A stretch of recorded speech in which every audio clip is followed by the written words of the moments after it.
And the reason for this is quite simple. Negotiating out the balance between liberty and power. The people who formed the Northwest Ordinance said, we want the emphasis to be on power. We want to make sure that the foundations are laid correctly in the Northwest Territory. Before you become a state in the United States, you must demonstrate that you have the right values and the right structures and the right ways of doing things. So we're going to send people we trust out there, and we're going to make sure that they do the kinds of things that need to be done to ensure that you have the kind of government we want. So the governor is not only the governor of the territory, he's also commander-in-chief of the military forces in the region. He has the power to appoint all officers in the militia. Governor Sinclair leads the first major expedition against the Indians of the Northwest in 1791, leads himself, as you may have learned yesterday, in November of 1791 into one of the greatest defeats, actually the greatest defeat ever suffered by an American army until Corregidor and Bataan in World War II. He is defeated in 91, but he is in command of the army. The governor appoints all judges, except for these three. He appoints all judges and local officials in the Northwest Territory. He decides where all the borders and boundaries of counties and towns are. He decides when the people of the Northwest Territory are ready to move to the next stage of territorial government, which allows them to have a legislature, very small legislature. But even when they get that legislature, he, the governor, has the right to dismiss it. That is, send them home. I don't want you here anymore. He has the right to veto or override any legislation they pass, and there's nothing they can do about it.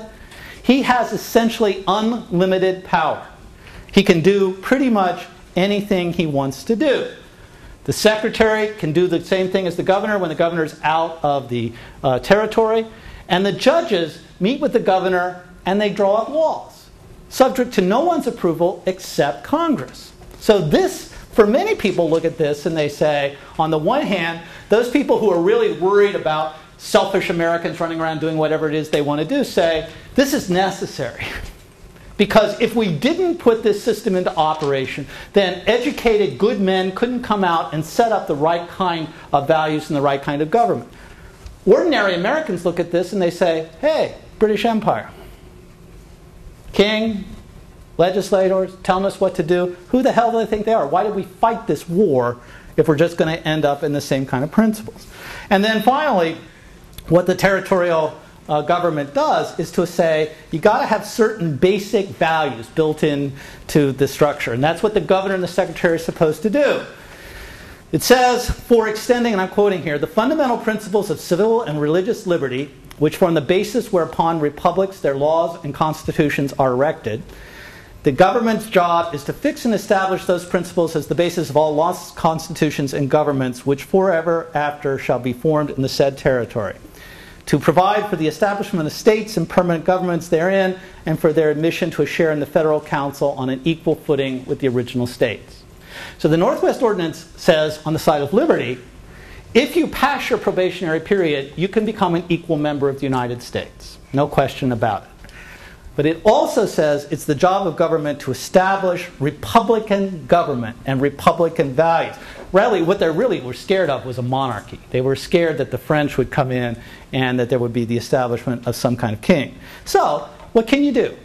Well, you have freedom of religion. That's established. But you have freedom of religion, quote, as long as you are demeaning yourself in a peaceable and orderly manner. That is, any person behaving in a peaceable and orderly manner, according to the governor and the rest of the judges, can practice their religion.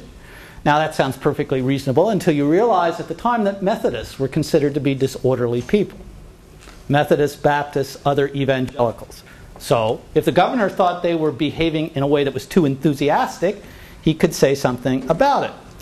Second thing you're entitled to besides freedom of religion is legal privileges such as trial by jury.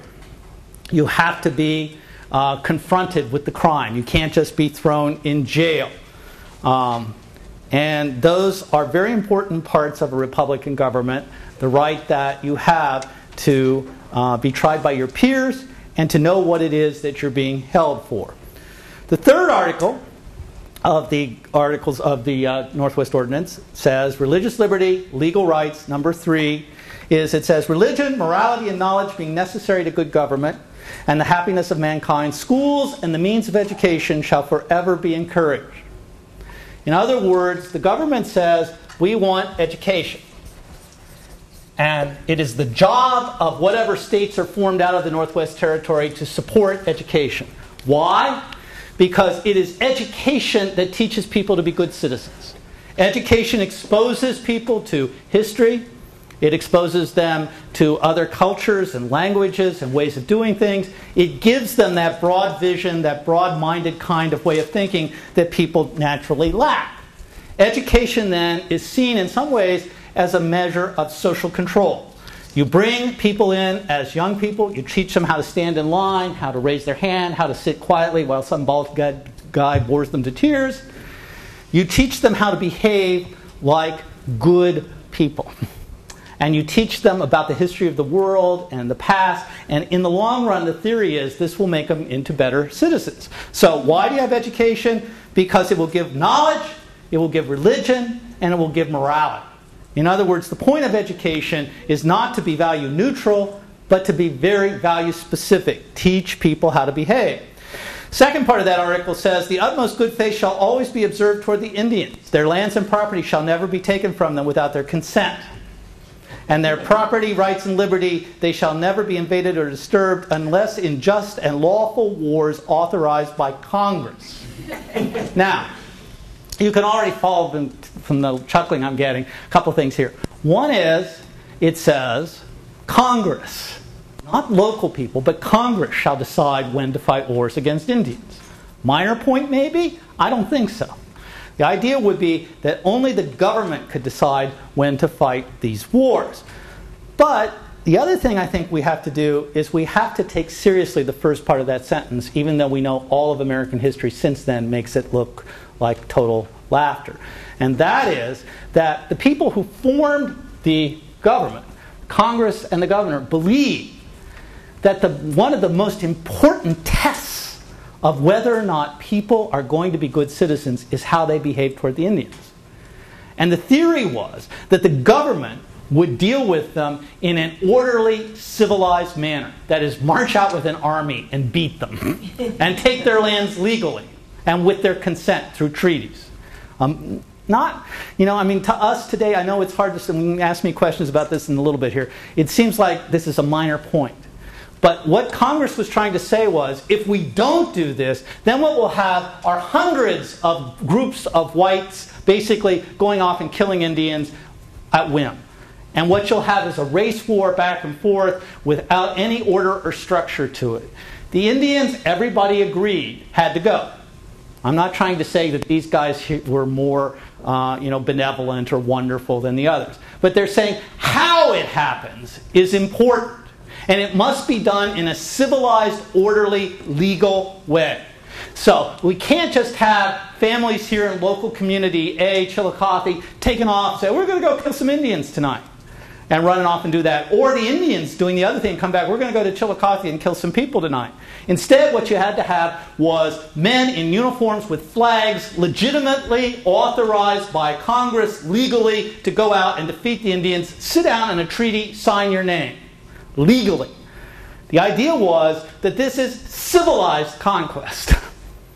And it's a minor point, and you can go all the way on this, but to these guys it was critical. If they couldn't control people, Indians and whites, from fighting with each other without any kind of structure, they'd lost the whole thing. People had to behave in legal, peaceable, civilized means with each other. So yes, we will take the land of the Indians. Yes, we will drive the Indians away. But whether it happens kind of just willy-nilly, sort of everybody going out, killing, slitting each other's throats, taking scalps, or whether it happens because the government of the United States marches out with its uniforms and flags and the Indians say, we surrender, we give you our lands, to the people at the time, that made a huge difference.